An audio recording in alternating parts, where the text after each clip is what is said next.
Senhor presidente, caros colegas, nós estamos falando sobre a charge. A charge é inadmissível o que aconteceu, acho que terrível, não tem nem como expressar o que a gente pensa. Porém, trouxeram outro assunto agora aqui, que é liberdade de expressão. Isso nós temos que deixar bem claro.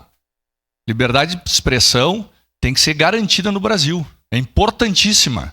Não tem que cercear as pessoas de poder se manifestar o que bem entenderem.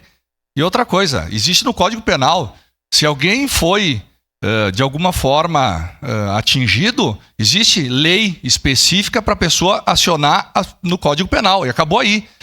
Querer abrir debate para limitar a liberdade de expressão no Brasil, como já fizeram em outros países, nem pensar.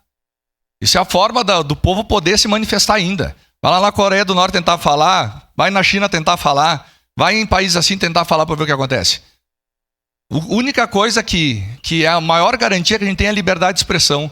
Assim a gente pode controlar a nossa própria vida e pode expressar o que realmente está acontecendo. Se depender das mídias pagas, as mídias que existem nos jornais, em alguns tipos de imprensa, como a que fez a charge aí, nós vamos ser direcionados, que nem gado eles diziam, né?